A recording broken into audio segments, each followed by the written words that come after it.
Ouais, j'arrive.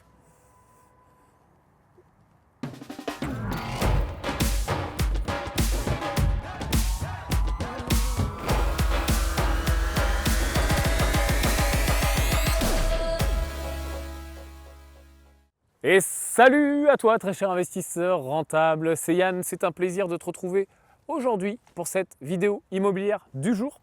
Aujourd'hui je vais te parler de gestion du temps, de temps libre, de temps perdu. Voilà, si tu as du mal à gérer ton temps, si tu as du mal à te dégager du temps, si tu as du mal à te former, à passer à l'action dans l'immobilier ou dans d'ailleurs n'importe quel autre domaine, je vais te donner des solutions. Juste avant ça, tu es libre de télécharger mon livre, c'est offert en version numérique. Le lien au-dessus, en dessous, dans la description de la vidéo, tu cliques, tu mets ton prénom, ton email et je te l'envoie directement. Alors, gestion du temps, temps perdu. On peut faire un petit exercice si tu veux ensemble. Souvent, il y a des gens qui me disent « Mais Yann, j'aimerais bien me former, j'aimerais bien apprendre, j'aimerais bien lire plus de livres, j'aimerais bien passer à l'action dans l'immobilier ou j'aimerais bien faire une nouvelle activité, monter ma boîte ou peu importe. » Toutes les activités où l'excuse de base, c'est « j'ai pas le temps ». En fait, on se rend compte qu'on est tous pareils au niveau de notre gestion du temps. On gère de façon très mauvaise notre temps. On n'est pas capable de travailler ou de faire n'importe quelle activité de façon optimale 100% du temps. C'est pour ça que j'ai mon téléphone. Déjà, on va faire un petit exercice ensemble. Si tu as un iPhone, tu vas faire ce que je dis. Si tu as un téléphone d'une autre marque, je suis désolé, il faudra que tu cherches dans les options. Donc, tu vas dans ton téléphone et tu vas dans batterie. Sur l'iPhone, en tout cas, c'est dans batterie.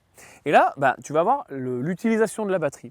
Et tu peux consulter sur les 24 dernières heures et sur les 7 derniers jours combien de pourcentage de batterie tu as utilisé sur telle ou telle activité. Donc là, en l'occurrence, sur l'iPhone, tu as tout, Facebook, les mails, YouTube, Instagram, etc. Et tu as un petit bouton où tu peux cliquer et où ça va te dire le temps passé. Donc le temps passé sur YouTube, le temps passé sur Facebook. Ce que tu peux faire, c'est mettre les 7 derniers jours, donc sur une période d'une semaine, et ça va te dire le temps passé. Alors moi, vu que je le fais consciemment, ce n'est pas catastrophique au niveau des stats. Mais regarde tes stats et dis-moi dans les commentaires combien de temps tu as passé sur Facebook la dernière semaine, les 7 derniers jours. Tu vas très rapidement, je pense, être vraiment étonné. J'ai fait le test avec plusieurs amis. On est sur des durées, sur les 7 derniers jours, entre 8 heures et 15 heures. Sur Facebook, on est tous pareils. Hein. Tu vois ce qu'on fait sur Facebook. Hein. On fait ça. Ah, une photo. Ah ouais, il est en vacances, tiens. Temps perdu. Utilité zéro.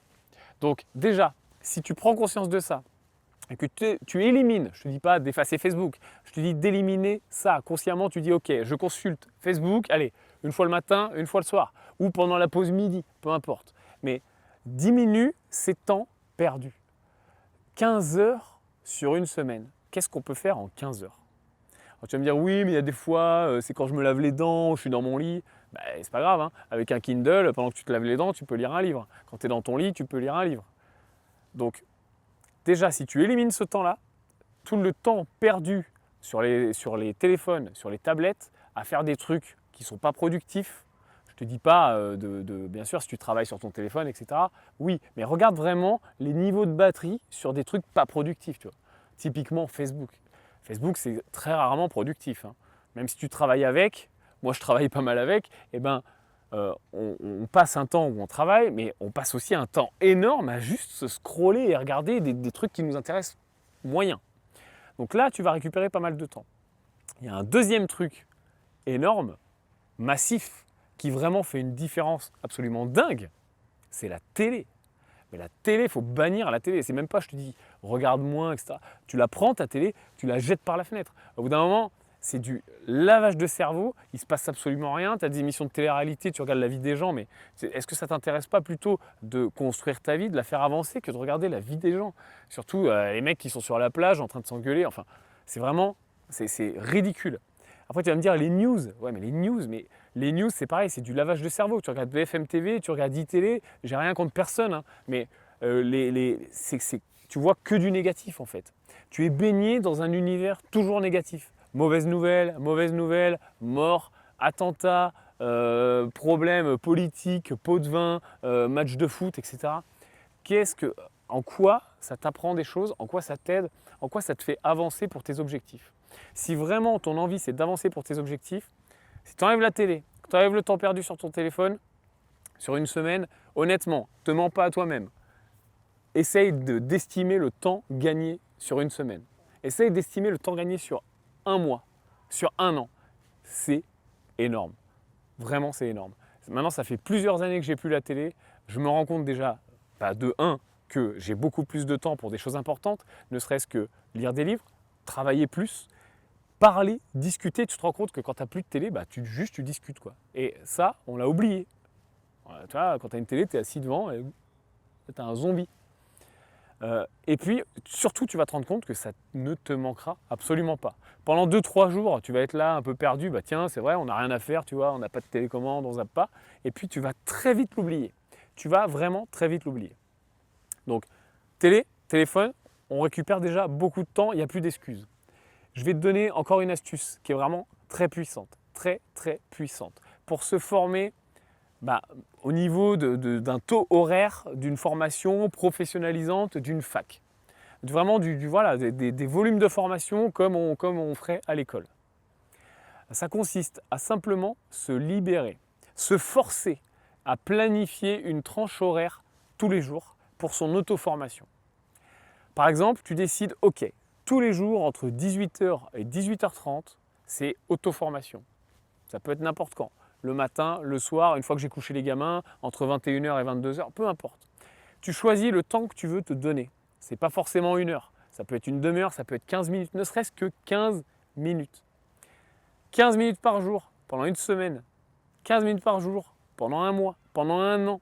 Fais tes calculs, choisis un temps, choisis une plage horaire, fais ton calcul, rends-toi compte le volume horaire que tu te libères pour ton auto-formation. Ces moments-là, allez, admettons que tu as décidé 30 minutes par jour, 18h30, 19h. Avant de faire à manger, tranquille, voilà, les enfants ne sont pas là, ou je ne sais pas, avant que ta femme rentre, avant que ton mari arrive, une demi-heure auto-formation. Sur ces moments-là, typiquement, il faut chercher à avancer. On ne va pas lire un roman, on ne va pas chercher du divertissement, on va chercher des choses concrètes.